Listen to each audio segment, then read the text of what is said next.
Welcome to Shorty Super Coach and Happy New Year. How many of you bastards out there are feeling pretty average this morning? Go on, just admit it. Go grab yourself a glass of water. I'll tell you what, I'll be struggling too. 2020 sucked, so you may as well have partied hard and sent it off. And if you're tucked into bed nice and early and you're feeling fresh, well done. Right now, I will be in the Gold Coast. It's the 29th of December I'm filming this, but as of the 1st, I will have had a fairly large night at GC. I'm pretty sure the Sunshine Coast may be down significant amounts of vodka raspberries, but actually, for the record, if you ever see me out at Geelong Hotel, let's have a vodka raspberry. You'll see me there regularly once we get back in there. Shout out to the fella that said g'day to me at the deck. I can't remember your name, mate. I'm sorry. But then again, you are a Richmond supporter, so I'm not that sorry. But thanks for saying g'day. If ever you see me out and about, feel free to have a chat and say hi. I always enjoy that. But on to the serious stuff. I'm doing club by club previews. I know it's early days, and look, I'm going through it alphabetically. So, of course, the early ones, I'm going to have a little less access to how their pre-seasons are going. It is what it is. So I'm going to start with the Crows, obviously. Same as last year, we're going to have a lock, a risk, a breakout contender, and a guy that's no chance for my side. So, again, thanks for being on board if you're watching, and hopefully I've got you for the whole pre-season and throughout. So I appreciate your support. The lock for Adelaide, I've got Rory Laird. Now, he's been a fantastic contributor for so long now, hasn't he? He's been averaging 90 plus for about 6 years in a row, and last year was 105, and we saw him move into the midfield as well. So no Brad Crouch. There's no reason he can't find himself with a little bit more time in the midfield, but if he is backline, he's a running defender, finds plenty of the pill. I think we can be fairly confident that he again averages well. I think 105 is probably the top end, so you're paying top dollar, but you know, there are a lot of good defenders out there, maybe better options. But in terms of Adelaide, they're going to have a tough year. He's your man to be most reliable, I dare say. Riley O'Brien's not far behind him. No one's really competing for the ruck spot with him, and he's just a clear man. Loves to shoulder a huge workload, and he does it well. Averaged 106 last year, and to be fair, I think that's probably his top end. I mean, when it comes to ruckman, I wouldn't really muck around. I mean, I think you're looking at Gawn and Grundy and the like. O'Brien's a nice player.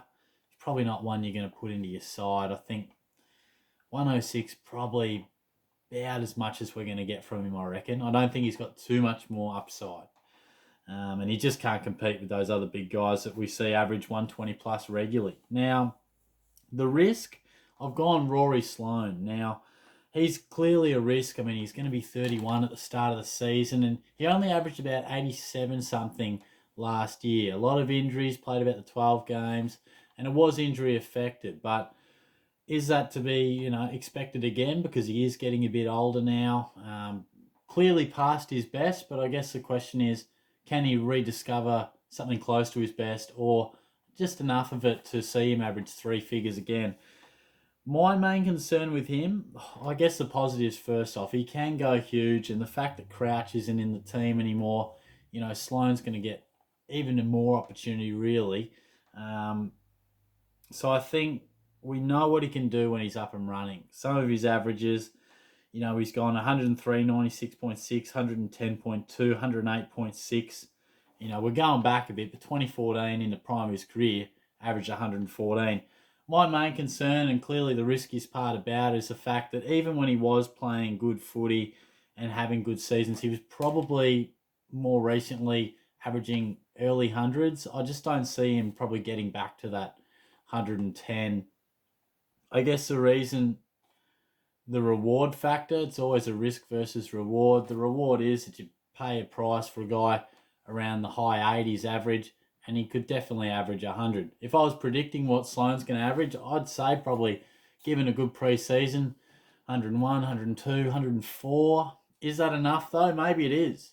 Maybe it is. If it was me, I'm probably selecting a guy at that price with the intention of keeping him the whole season. A guy that really explodes. And And don't get me started on how difficult it is to land a mid-pricer in the midfield. That's why it's so tough, because to be a keeper, you got to be going nearly 110. So it's tough. It's a risk.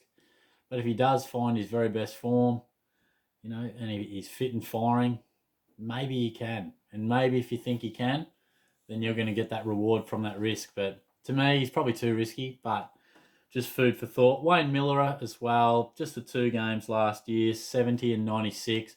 I think when he's on the park, he plays well and he scores pretty well. I think he was in a breakout contender last year when I did this series.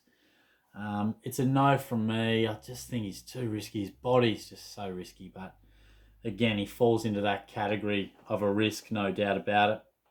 The breakout contender, got a couple of young guys, as it suggests. Jackson Hately, I think we all know the name, but we probably don't really know much about him in terms of seeing him play footy. We know he can score. I mean, he started this year in his first game for the Giants with 108. Sort of petered out from there. And then even in 2019, his first 2 games saw him rack up over 20 touches and score 95 and 85. Clearly, he hasn't kept that up. He averages, much lower figures than that. But I think he is a really good breakout contender. I won't be selecting him because I'm sure he'll be in the midfield and he'll be awkwardly priced. But the fact is, like I said, Crouch out of the team. He's gone to the Saints. I think he's the sort of guy that is really a good chance to fill that sort of a role. And they've brought him to the club for a reason. He's seeking more opportunity. Former top 15 pick. I think he was pick 14. So he's a young guy with a lot of talent and seeking the opportunity. So he'll get it in the weakest club in the land. But equally, he's awkwardly priced. Now, a guy who will be awkwardly priced but is in the forward line, I try to take a few more risks if I want to do that. Do it in the back line or the forward line. And that's Chase Jones. Now, he only averaged 44.1 last year, 15 games, and only went over 70 once. Now, for a guy that was, what pick was he? I wrote it down somewhere. Oh, maybe I didn't. I'm pretty sure he's top 12 or something like that. And if you look at his highlights reel, if you just YouTube Chase Jones, some pretty impressive highlights come up and you think, gee, this bloke's got a lot of talent. But he just hasn't really got it done consistently. And I think he's got to bulk up physically. But like Hately, he'll get the opportunity. He's drafted as a midfielder and the Crows will give him that chance, I'm sure. Now, whether you rate him or not, I'm really just basing it off the fact that he's a high pick. If he produced these numbers and he was selected at pick 39, I wouldn't be talking about him. But you just go on the account that he was drafted high, so there must be some talent there. We've seen glimpses, highly rated. Maybe he'll get that chance. So I'm interested to see how he goes throughout the preseason. Just keep him on your radar because he will be cheap and I'm sure he'll be available as a forward. And the no chance for my side is Matt Crouch. Now, he was once a favourite of mine, averaged 110 last year. You're probably thinking, Shorty, what the hell are you doing, mate? He's finally found that form you talked about 2 years ago. But I just don't think he hurts you enough. And I think 110's just about his top range. I think he finds so much of the ball, but he's death by 1,000 cuts. Barely death, Sometimes he just doesn't hurt you at all. Now, I was thinking about him and I thought, he reminds me a bit of Jackson McRae in a way. Now, they both are ball magnets, left footers, find the ball with ease. But McRae's kicking, I don't reckon, gets enough plaudits. He actually bites off a bit. He takes on some fairly aggressive kicks. He's not probably a guy that we think about as a damaging kick, but he takes a lot of 45 angle kicks. He's quite an intelligent ball user. I think Crouch can find the ball like McRae. He can find it at will, but we so often see him chip backwards or handball sideways and get a lot of cheap ball. Now, clearly he improved that at times to average those sort of numbers, but I'm not saying you couldn't average 110. I'm just saying there's better guys out there. And let's be honest, there's a lot of Crows that are no chance for your side because you probably won't pick one. But we got to preview every club out here. They're the worst side in the comp. Sorry, Crows fans, but I don't think they're going to be going up. I think they've probably got a bit more of a downward trend. Going to play a lot of youngsters. So I think Crouch is probably just going to have another good season. Not sure he hurts you enough. Not sure he's the sort of guy that we want to pick in Supercoach. So thanks for tuning in. First preview done. We got 17 more to go.